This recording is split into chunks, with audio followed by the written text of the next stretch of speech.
Hey everyone, Amy Bowser Tennant here, the genealogy reporter, and it is Family Story Friday.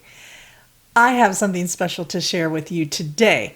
Last week, July 24th, was Pioneer Day. If you're not familiar with Pioneer Day, it is a celebration of the Church of Jesus Christ of Latter-day Saints. The Mormon Pioneers, you may have heard this in your American history lessons, traveled across the plains in 1847 and arrived in the Great Salt Lake. And later then throughout the different years, the handcart companies came across, other groups of pioneers came across. And so when July 24th comes around, of course, there's lots of celebrations. Especially in Utah, out west. But we have our celebrations here too. Some of us participate in a picnic, fun pioneer games, crafts, maybe fireworks. That's a big one.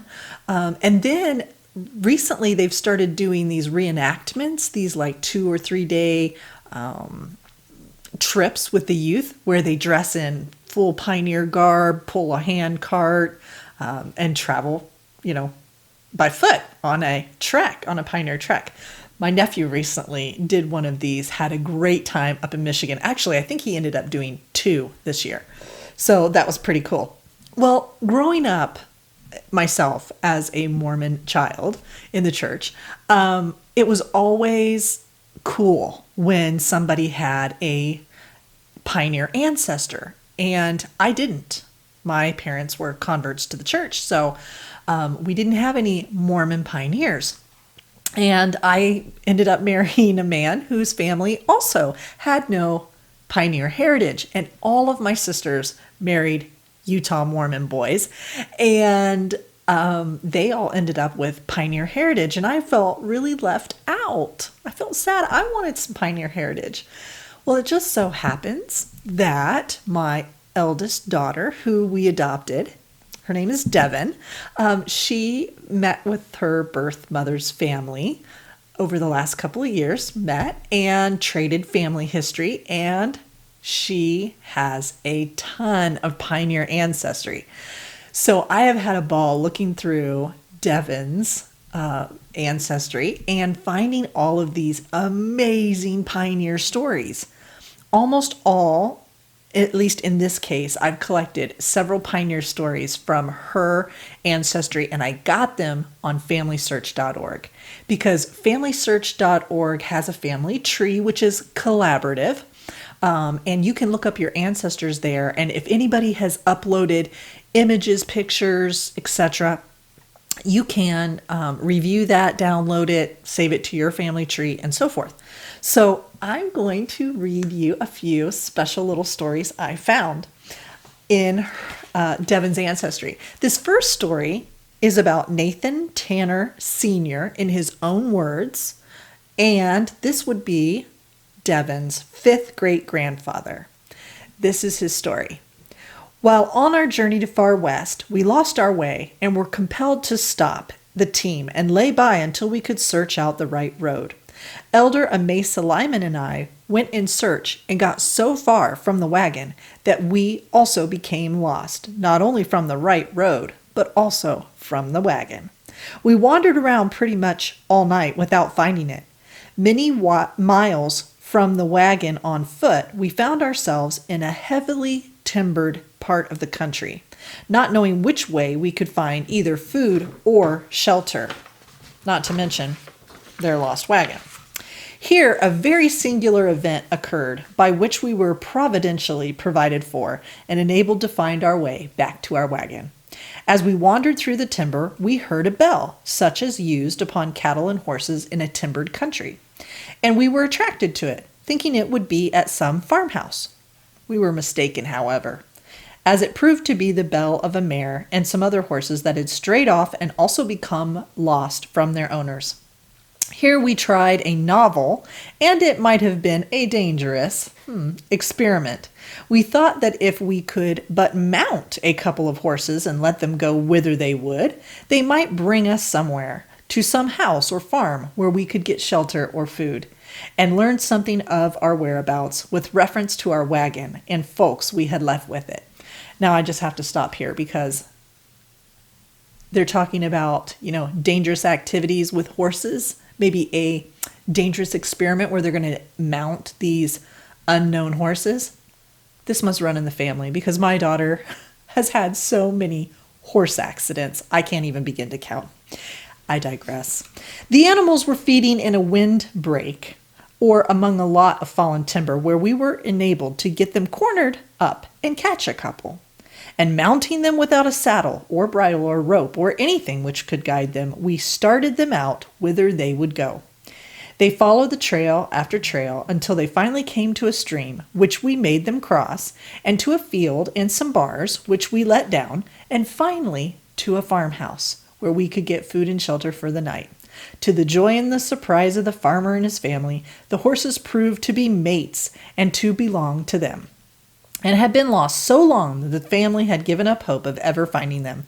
It was a very singular incident that out of several we would happen to get a mated pair, as it was that they should make and take us to their owner's home. The next morning we found our wagon and succeeded on getting on the right way. So, interesting little horse story there, and funny that it would have such a direct relationship to Devyn, 5 generations away. Okay, here's another one. This one is James Ritchie McKnight. This is just little excerpts from his biography, which was written by his daughter. And this is Devyn's 4th great-grandfather. It said, James was born in 1830 in Scotland. At the age of 18, he moved to Australia. I think I remember he was, looking for a better life in the way of there was some free land available, maybe. There he married and had a son. Shortly after the birth of his son, his wife and then later his child died. He worked in the mines in Sydney, Australia for a couple more years. And one day he heard 2 Mormon missionaries preaching on the street. He was impressed and bought a Book of Mormon. He took it home, read it, and was convinced of its divine origin. He was baptized in 1852. Soon after his baptism, he went to work in a logging camp. On one occasion, he was sent down the river with a raft of logs. He was riding the raft and in some way lost control of it. The raft headed straight for some rapids. He knew it meant certain death if it were to go over the falls, but could see no way to change the course of the raft. He kneeled down on that raft and told the Lord that if his work on earth was finished, he was willing to go. But if the Lord had other work for him to do, he would dedicate his life to service for the love of God. When he arose, the raft had separated. The part he was on drifted to the bank, and he was saved. Soon after this, he went back to Sydney and then was called on a mission. Isn't that a terrific story? I love those types of stories. They're so good. But we can't just talk about the men pioneers and ancestors of Devyn's family. We need to talk about the women too. And there were a lot of stories, amazing stories, shared on Family Search. I really thought this was just a testament to how trying the pioneers' lives were, and especially for the women. Wow. I mean, I just can't even fathom it. This is Elizabeth Bowen Blackburn. This would have been Devyn's 5th great-grandmother. Elizabeth Bowen Blackburn was born May 8th, 1781 in York County, which is now Adams County, Pennsylvania. She married Thomas Blackburn, and to them were born 9 children. In the fall of 1828, when her son Elias Hicks was just 1 year old, her husband died, leaving her with 8 children, the oldest having died 4 years before her father's death. In 1833, Elizabeth moved her family to Ohio.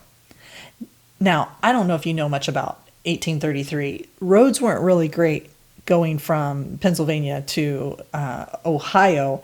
The canals were already working, so maybe that helped her get up to Kirtland, Ohio. I don't know, but it could not have been easy with 8 kids. Next, we find her and her family with the Saints in Nauvoo, where she lived during the trying years of persecution of the saints and the martyrdom of the prophet. Her sons helped in finishing the temple, and in 1846 they took part in the exodus of the saints from Nauvoo when a mob drove the saints from their homes in the dead of winter. Now, I have read that story of the mobs coming in and running out the saints in the middle of winter, in the dead of night. And to think that Devyn had blood relatives there, women, her fifth great grandmother was one of them.